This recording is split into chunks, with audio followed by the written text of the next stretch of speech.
Well, we're going to be in Matthew 16 tonight, verses 21 through 27. And judging from the picture on the screen, maybe you're wondering what a mouse and a baseball player have in common. No, nobody's wondering that at all. Okay, well, this is going to be a real short message. To be successful in life, both the mouse and the baseball player needs to deny themselves. In fact, if the mouse wants to live very much longer, the mouse needs to deny himself of what's right in front of him. The baseball player, to excel, also has to deny himself. He's not necessarily doing it to avoid death. He's doing it in pursuit of something. So Jesus, in Matthew 16, verse 24, he said to his disciples, "If anyone wishes to come after me, he must deny himself and take up his cross and follow me." And so today, I'd like to talk to you about saying no to yourself. That's what deny yourself means, right? Saying no to yourself. Anybody recognize that particular baseball player?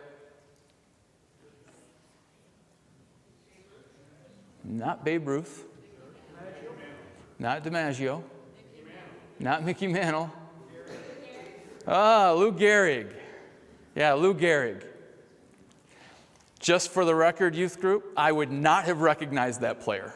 Okay, that was before my time. Although some of you did recognize the player. Yeah, anyway. So, Lou Gehrig, he played 2,130 games straight. I think without missing a single inning. For 17 years, he did not miss a single game. Now, in June of 1934, he got hit in the head by an 80-mile-per-hour pitch. Now, I don't know if you can see what kind of batting helmet they had back in those days. That's right, no batting helmet. So he is hit in the head with an 80-mile-an-hour pitch, and it knocked him unconscious. He was laying on the field for 5 minutes. He ended up surviving, went to the hospital. The next day was a game. He showed up at the stadium. His hat wouldn't fit. He had to borrow Babe Ruth's hat. That fit. And he hit 3 triples that day. At one point later in his career, he had his hands x-rayed. And he had 17 healed fractures. He had broken every single finger at least once, and he had never mentioned it. He said no to the pain in his body over the course of 17 years. What motivates someone like that? And if someone can do that for a game, what's holding us back?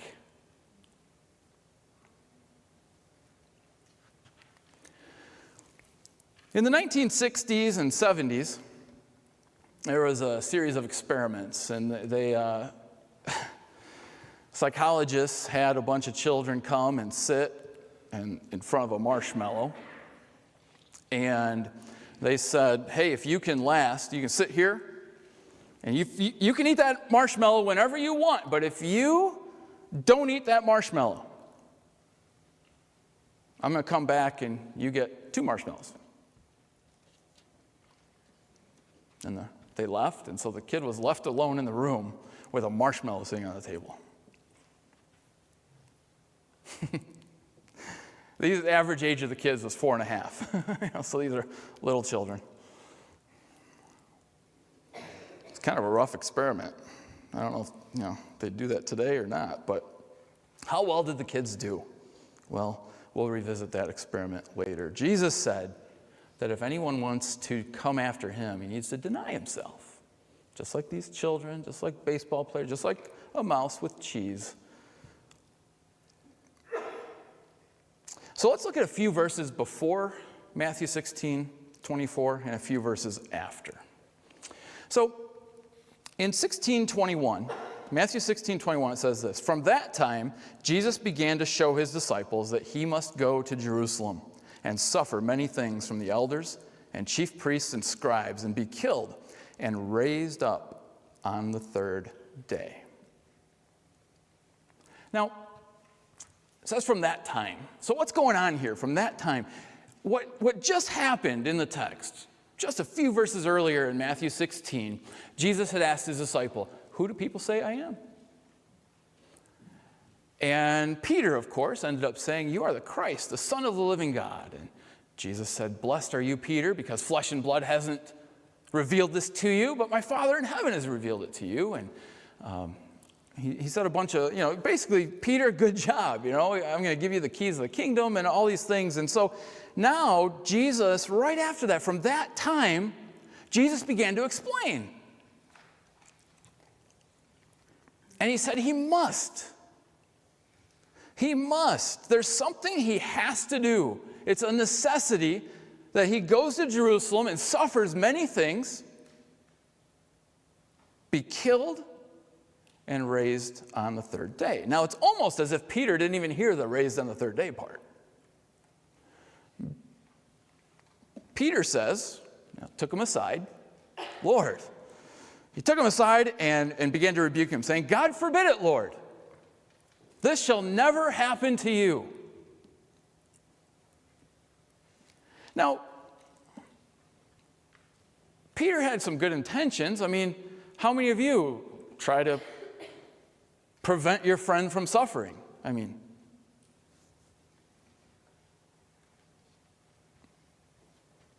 "This shall never happen to you." And look at Jesus' response. It's shocking.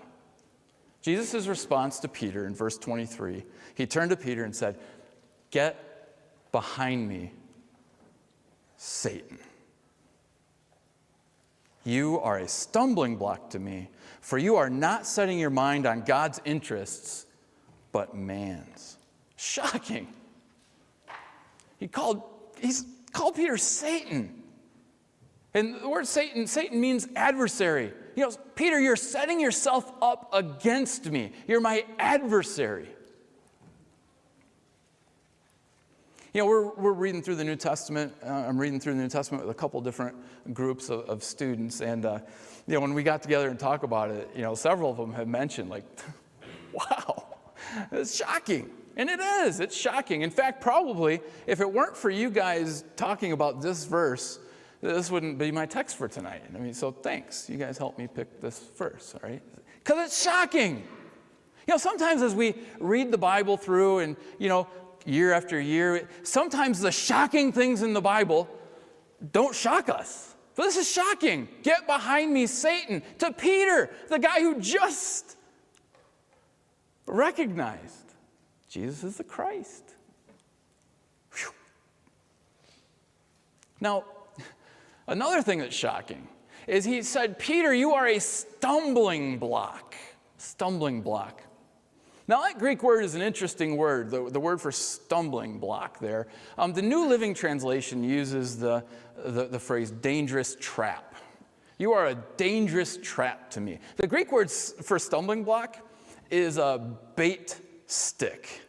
And so up on the screen, you'll see it's called a deadfall trap.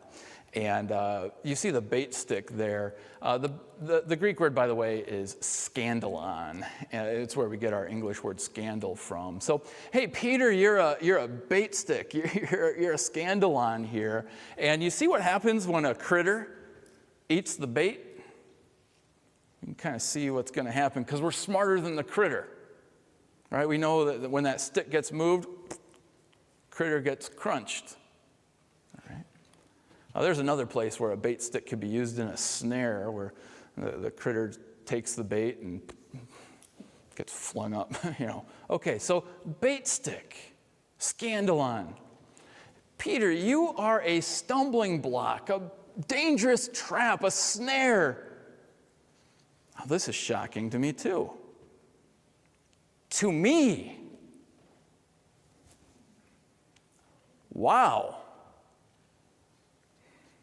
Jesus said that Peter is a stumbling block, a snare, a scandalon to him. I don't know, mind blown right there. How is that possible? It's shocking to me. And the reason? Because you're not setting your mind on God's interests, but on man's interests. And the Greek really is, you're not setting your mind on God's things, but on man's things. Not just interests, but just the sphere of man versus the sphere of God. Whew. So that tells me, that's a warning. If we, you and me, set our minds on just normal human stuff, man's interests, instead of God's interests, we could be a stumbling block too. A danger to ourselves and those around us. Right? I think we can get that from the text here. Just like a bait stick. Well, right after this. Now, in most of our Bibles, there's like a space there with a new heading. But realize, this is right after, in Matthew, Mark, and Luke, right after Jesus calls out Peter, he calls his disciples to him. In fact, in Mark, in the account in Mark, he's actually the disciples and a crowd. He calls them to him, and he says this to them. Jesus said to his disciples, "If anyone wishes to come after me, he must deny himself and take up his cross and follow me." Now notice Jesus says anyone. It's an invitation. If anyone wants to come follow me.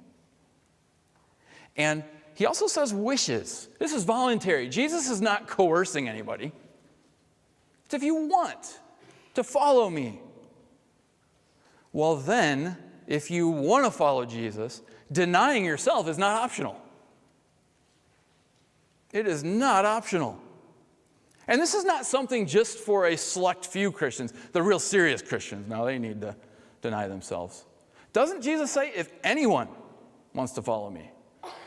It's almost like he's saying, if anyone wants to start following me. This is almost like the beginning, first day of Discipleship 101. Now maybe not first day, but it's not, this is for everybody, not just the select few. Now, what does it mean to deny ourselves?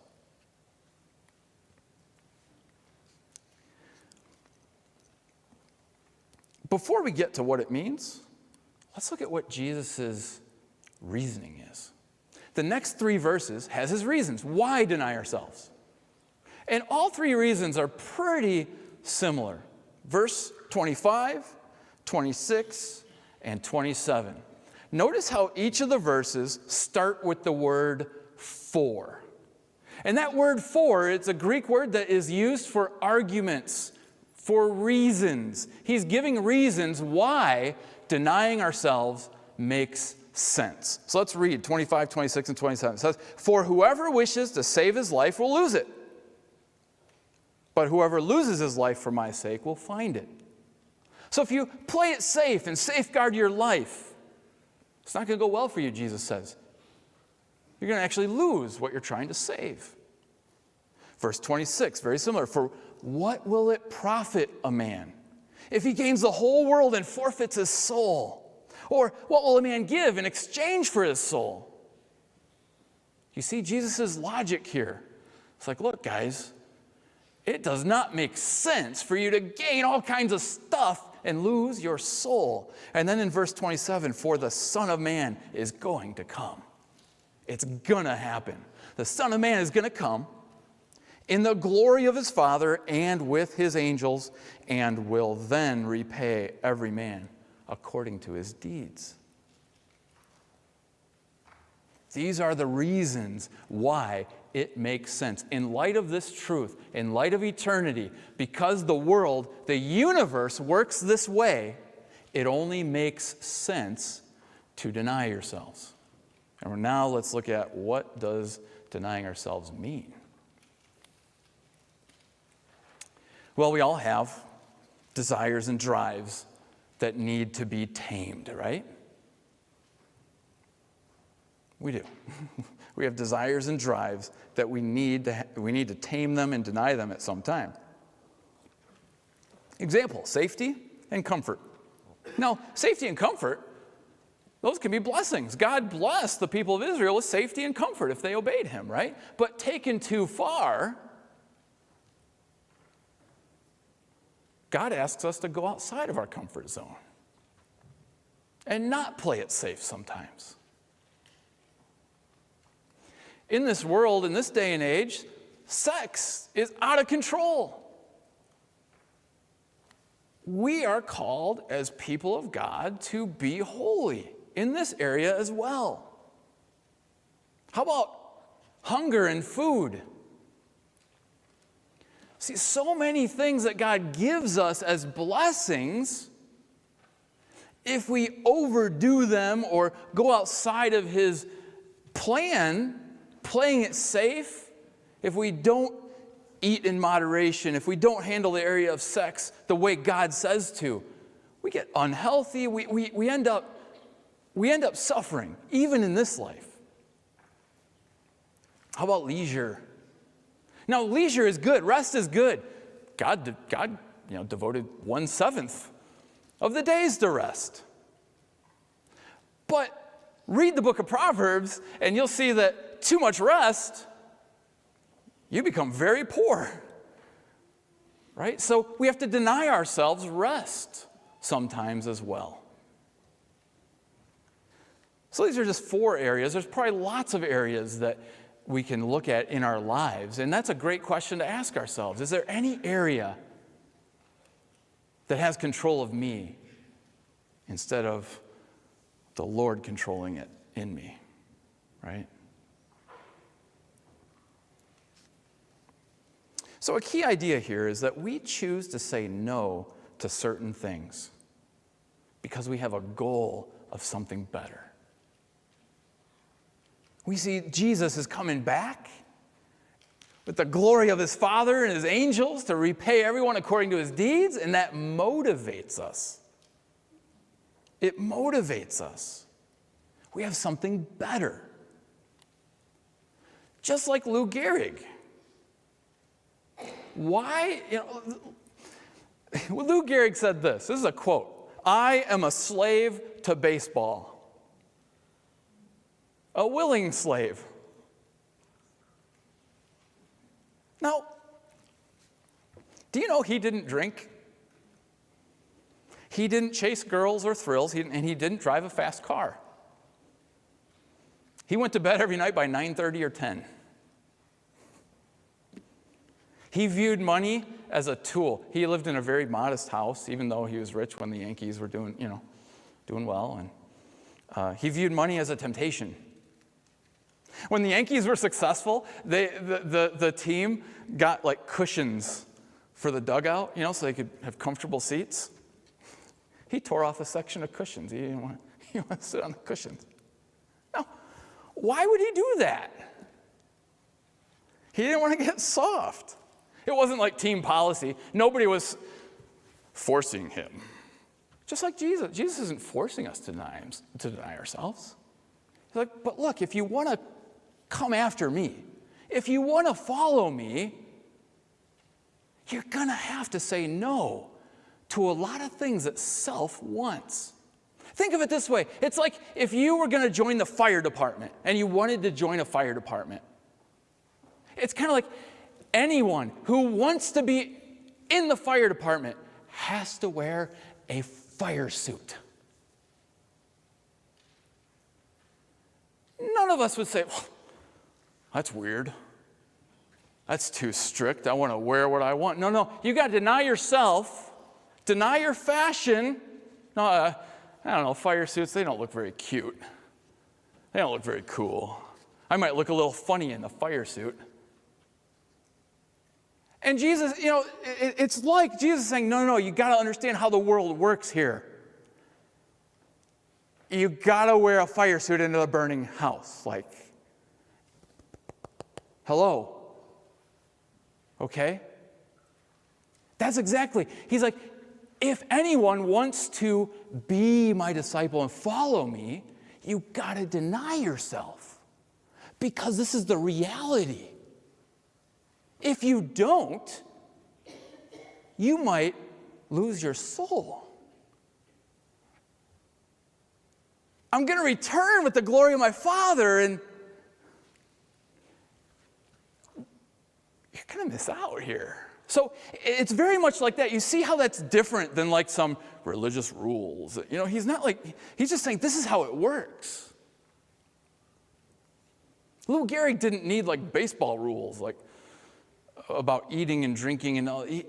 The love of the game inspired him to deny himself. It wasn't some... Now, when somebody does this for baseball, if you like baseball, then we're like, wow, that is so admirable. But if somebody lives that way for Jesus, it's like, that's weird. But that's how the world is, right? We learned in our youth lesson today from 1 John 3. Don't think it's strange. Don't be surprised if the world hates you, right?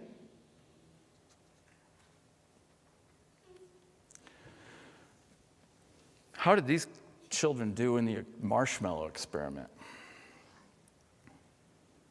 67% of them failed. Which, 4.5 years old, they're going to eat their marshmallows. Now, 33% of them were successful. And the researchers had hidden camera and stuff. They videoed the children. Some of the children, they would be they'd turn their back on the marshmallow. They'd scoot the marshmallow away. Right? We can learn something from those 4.5-year-olds.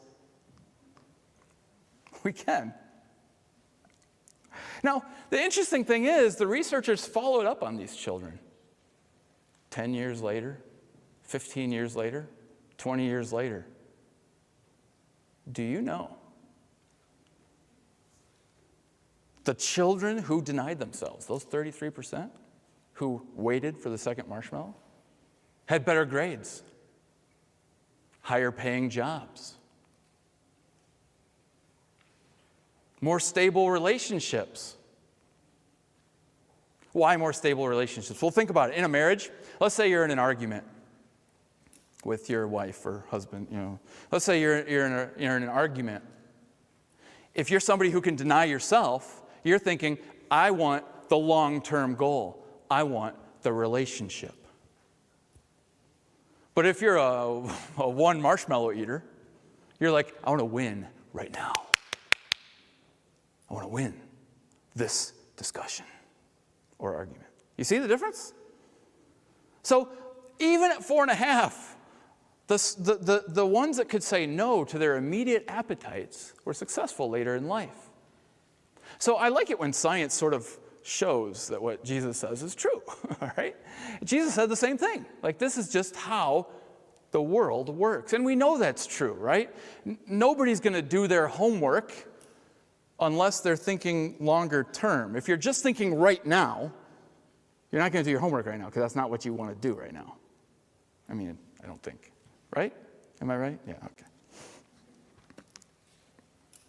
So, now there are other factors that they redid this. They've done this experiment some more, and the humans are more complex than the marshmallow experiment. So I just want to clarify. There are other factors, and one of them is very interesting. If the children came from households that were unstable households, then they had this implanted in them that future promises don't usually happen. right? If they come from broken homes where moms and dads don't keep their promises.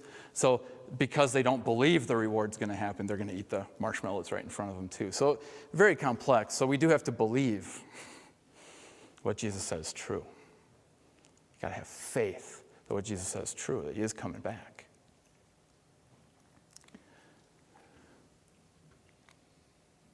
So how? What are some tips we can do? What can we learn? How can we deny ourselves and learn to say no? I recommend pray. Ask God. Kind of like Psalm 139, right? Search me, O God. Does anything have control over me? Anything? What am I not in control of?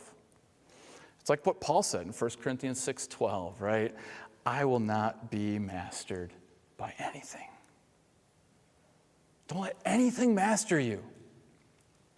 Now, depending where you're at, maybe there's some big sins that you're enslaved to. Confess them to God, repent, and trust in the Lord Jesus. Maybe you've done that and you're still be on the lookout. Find something. Now, this might seem silly to you, but I found that a few years back that coffee, I wasn't in control of my coffee. Why? Because if I was traveling, if I was visiting someone, I found that I needed an afternoon cup, or I'd be like crashing, and I'm like, this is unacceptable. Now, I'm just giving you that example, but that's serious. To me, I think that's serious. So I'm like, okay, I cannot do this. So now I drink third calf, so that, if I miss a cup, it doesn't matter. But whatever it is, look at things. Be willing in anything to deny yourself. So pray, ask God to search you. Reflect. Is my mindset one of self-denial? Is that my mindset? And we talked about this a little bit in Flock today, but let's say, I'll use the same example I used this morning. Let's say you're driving home on a Friday afternoon. It's been a long week at work. You're tired. What's your mindset? Taking up your cross and following Jesus? Or I've earned a little me time? Now, you might think it's not that big a deal, but it is. It is. I would suggest that, husband, if you would be like thinking, oh man, I am tired, but I'm going to go home and I'm going to lay down my life for my family right now. I'm going to sacrifice. I'm going to deny myself. Wife, on a Friday afternoon, I would advise you to do the same thing. I'm tired. I'm going to lay down my life for my husband right now. I think it's Romans 12 that says, outdo one another in showing honor. All right, so if that's your mindset, you are ready for an awesome weekend. But if each of your mindset is, I have earned a little me time, I cannot guarantee success on your weekend. Okay? So reflect a little bit. Is my mindset one of self-denial? Is that what I'm ready for? When Jesus says, be dressed and ready, just like men who are waiting for their master to come back, this is one of the ways you can be ready. Because the opportunity to deny yourself is going to come usually at inconvenient times. That's my experience. Usually when you're not really feeling like denying yourself, which is most of the time.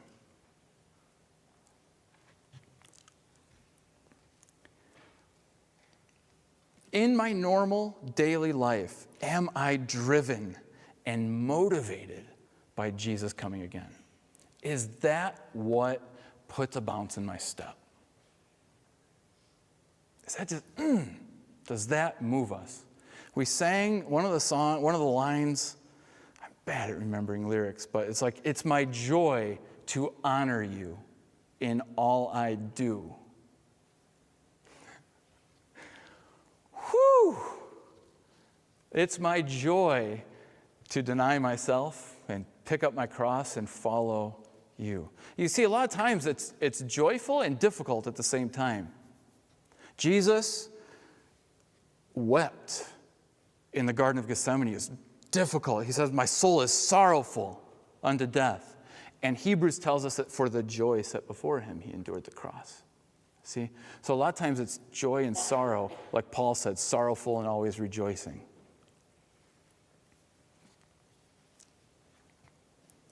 So this relates to Luke 12:35 through 36, being dressed and ready for service, right? Being ready. The Bible also says to arm yourselves with the same attitude that Christ had. Third suggestion I have for you, settle it in your heart, your purpose. What do I want my life to be about? It does not matter how old you are. Young, or sort of young. Right? It does not matter. What do you want your life to be about in reality? In reality. And I love what Paul said in Acts 20, verse 24. He says, I consider my life worth nothing to me. My only aim is to finish the race and complete the task the Lord Jesus has given me. Now, He might give each of us different tasks,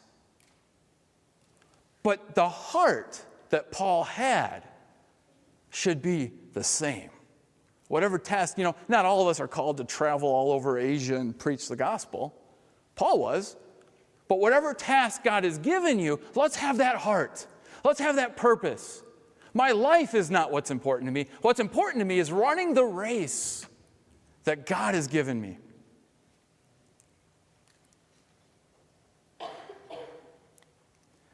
And then the fourth thing I'd like to mention is get temptations out of my environment. Get temptations out of my environment. That's why Lou Gehrig didn't buy a mansion. That's why he tore up cushions from the dugout.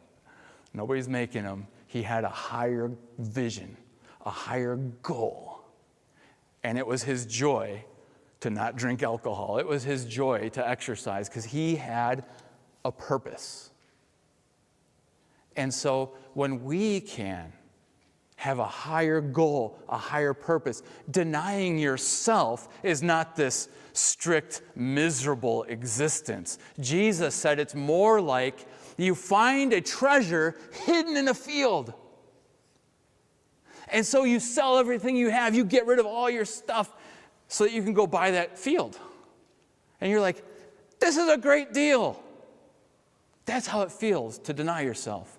Things that Jesus wants you to deny yourself of. When Jesus wants you to rest, go rest. When Jesus wants you to eat, thank Him for the food, right? Anything. But if He wants you serving Him and you don't have time to eat, just like Jesus didn't have time to eat, that's okay too.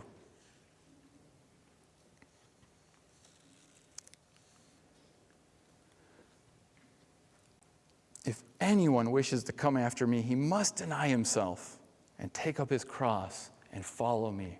That's how this whole thing called Christianity works. And I would encourage you, there's two responses to a message like this. You might feel like the mouse. Oh, I have to deny myself the cheese so I don't get whacked.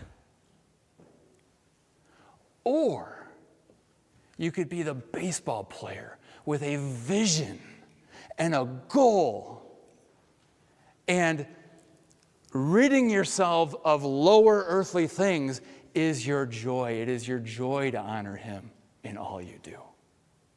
So I'd encourage you to be like a baseball player instead of a mouse, if that makes sense. Be full of vision. be inspired. I think that was part of the singing too. Like, I can't remember, but it was, his love draws us. It's powerful. That's an inspiring thing. So again, I've heard messages like this, right? Deny yourself can feel like this heavy thing. No. This is a life-saving thing. It's like wearing the fire suit before you go into the fire. It's a very good thing. One of my favorite things about Jesus is he tells it like it is. None of this small print stuff. He doesn't hide. He doesn't hide how it really is. So he is worthy. That's why we follow him. He's worthy. Father, thank you.